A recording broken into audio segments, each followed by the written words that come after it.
ആറാട്ടെ ഈ തമിഴ് വാക്ക് കുറച്ച് ദിവസമായിട്ട് സോഷ്യൽ മീഡിയയിലും ദേശീയ വാർത്താ മാധ്യമങ്ങളിലടക്കം പ്ലേ സ്റ്റോറിലും ഒക്കെ ട്രെൻഡിങ് ആണ്. എന്താണ് ആറാട്ടെ? ആറാട്ടെ എന്ന് പറയുന്നത് സോഷ്യൽ മീഡിയ പ്ലാറ്റ്ഫോമാണ്. വാട്സാപ്പ് പോലെ മെസ്സഞ്ചർ ആയിട്ടുള്ള ഒരു പ്ലാറ്റ്ഫോമാണ് ആറാട്ടെ. ആറാട്ടെ എന്ന് പറഞ്ഞാൽ മെയ്ഡ് ഇൻ ഇന്ത്യ, തദ്ദേശീയമായിട്ട് സോഹോ കോർപ്പറേഷൻ എന്ന് പറയുന്ന ശ്രീധർ വെമ്പു എന്ന തെങ്കാശിക്കാരൻ്റെ ഒരു കമ്പനിയാണ്, മൾട്ടി കോർപ്പറേറ്റ് കമ്പനിയാണ് സോഹോ.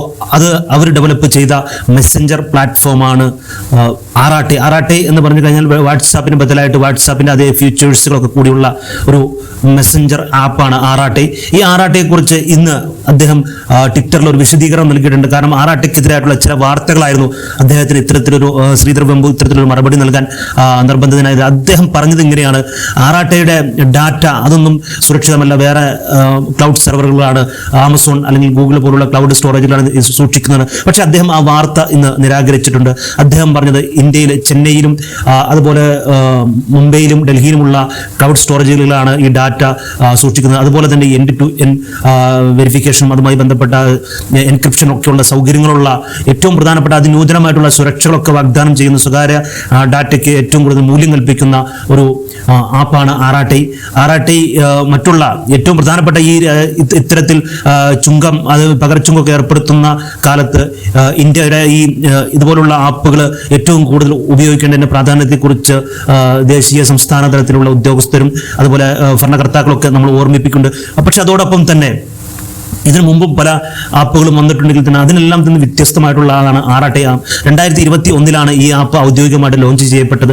ആപ്പ് ലോഞ്ച് ചെയ്തതിനു ശേഷം കഴിഞ്ഞ ദിവസങ്ങളിലാണ് ഏറ്റവും കൂടുതൽ പ്ലേ സ്റ്റോറിൽ ട്രെൻഡിംഗ് ആയി മാറുകയും ഏറ്റവും കൂടുതൽ ആളുകളൊക്കെ ഈ ആപ്പുകൾ യൂസ് ചെയ്യാൻ തുടങ്ങുകയൊക്കെ ചെയ്ത് ആപ്പ് ഒരു പരിധിവരെ ഇന്ത്യയുടെ മറ്റതുപോലുള്ള മറ്റുള്ള രാഷ്ട്രങ്ങളെ അല്ലെങ്കിൽ ചൈന പോലുള്ളവർക്ക് സ്വന്തമായിട്ട് ആപ്പുകൾ വികസിപ്പിച്ചുകൊണ്ട് അവരത് ഉപയോഗിക്കുമ്പോൾ പക്ഷെ പലപ്പോഴും ഇന്ത്യൻകാർക്ക് അല്ലെങ്കിൽ ഭാരതീയർക്ക് ഇക്കാര്യത്തിൽ മടിയാണ്. സ്വന്തം മറ്റുള്ള വിദേശി ആപ്പുകളോടൊക്കെയാണ് താല്പര്യം കൂടുതൽ.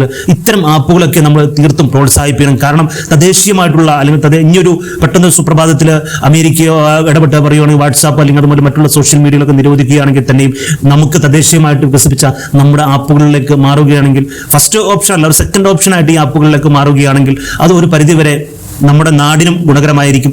അതല്ലെങ്കിൽ മറ്റുള്ള രാഷ്ട്രങ്ങളിലുള്ള മറ്റുള്ള സ്വകാര്യ വിവരങ്ങളൊക്കെ ചോരുന്നതൊക്കെ ഒരു പരിധിവരെ ഇത്തരം തദ്ദേശീയമായിട്ട് വികസിപ്പിക്കുന്ന ആപ്പുകൾ ഉപയോഗിക്കുകയാണെങ്കിൽ അത് നമ്മുടെ രാജ്യത്തിന്റെ സമ്പദ് വ്യവസ്ഥയ്ക്കും ഗുണകരമാകും.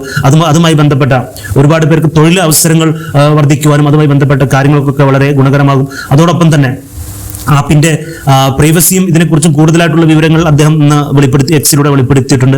100% നിങ്ങളുടെ ഡാറ്റ അത് സ്വകാര്യത അതെല്ലാം ഞങ്ങൾ മാനിക്കുന്നുണ്ട്, അതിന് കൂടുതൽ മൂല്യം കൽപ്പിക്കുന്നുണ്ട് എന്നാണ് അദ്ദേഹം പറഞ്ഞത്. അതോടൊപ്പം തന്നെ ശ്രീധർ വെമ്പു എന്ന് പറഞ്ഞ കോടിക്കണക്കിന് മില്യൺ കണക്കിന് ഡോളർ ആസ്തിയുള്ള അദ്ദേഹം ജീവിക്കുന്ന വളരെ സാധാരണക്കാരനായ ഒരു മനുഷ്യനെ പോലെയാണ്. അദ്ദേഹം ഉപയോഗിക്കുന്ന നിത്യോപയോഗ സാധനങ്ങൾക്ക് ഉപയോഗിക്കുന്ന അല്ലെങ്കിൽ വീട്ടിൽ നിന്ന് ഓഫീസിലേക്കൊക്കെ പോകാൻ ഉപയോഗിക്കുന്നത് ഓട്ടോറിക്ഷ പോലുള്ള വാഹനങ്ങളാണ്. അത്രയും സാധാരണക്കാരനായിട്ടുള്ള ഒരാളാണ് ഈ ശ്രീധർ വെമ്പു എന്ന് പറയുന്ന തമിഴ്നാട്ടിൽ ാരൻ. അദ്ദേഹത്തിന്റെ സോഹോ കോർപ്പറേറ്റ് ഓഫീസ് നേരത്തെ അത് സിലിക്കൺ വാലി ആയിരുന്നു അമേരിക്ക ആസ്ഥാനമായ സിലിക്കൺ വാലി ആയിരുന്നെങ്കിൽ ഇപ്പോൾ അതിന്റെ ഓഫീസ് ചെന്നൈ ആണ്. അതുമായി ബന്ധപ്പെട്ട് ഇനിയും അവർക്ക് ഇതിനു മുമ്പ് അവർ 2-3 ആപ്ലിക്കേഷൻ വികസിപ്പിച്ചിട്ടുണ്ട്. അതൊക്കെ വലിയ രീതിയിൽ ലോകത്താകമാനം ഉപയോഗിക്കപ്പെടുന്നുണ്ട്. 80ഓളം രാജ്യങ്ങളിൽ ഈ സോഹോ കോർപ്പറേഷൻ ഓഫീസ് ഉണ്ട്. 10,000-30,000 ചില്ലാനും സ്റ്റാഫുകൾ അല്ലെങ്കിൽ അതിനകത്ത് ജോലിയെടുക്കുന്നവരുണ്ട്. അങ്ങനെ ഇതിന്റെ ഒരു വലിയൊരു പ്രസ്ഥാനത്തിന്റെ ചെറിയ ഒരു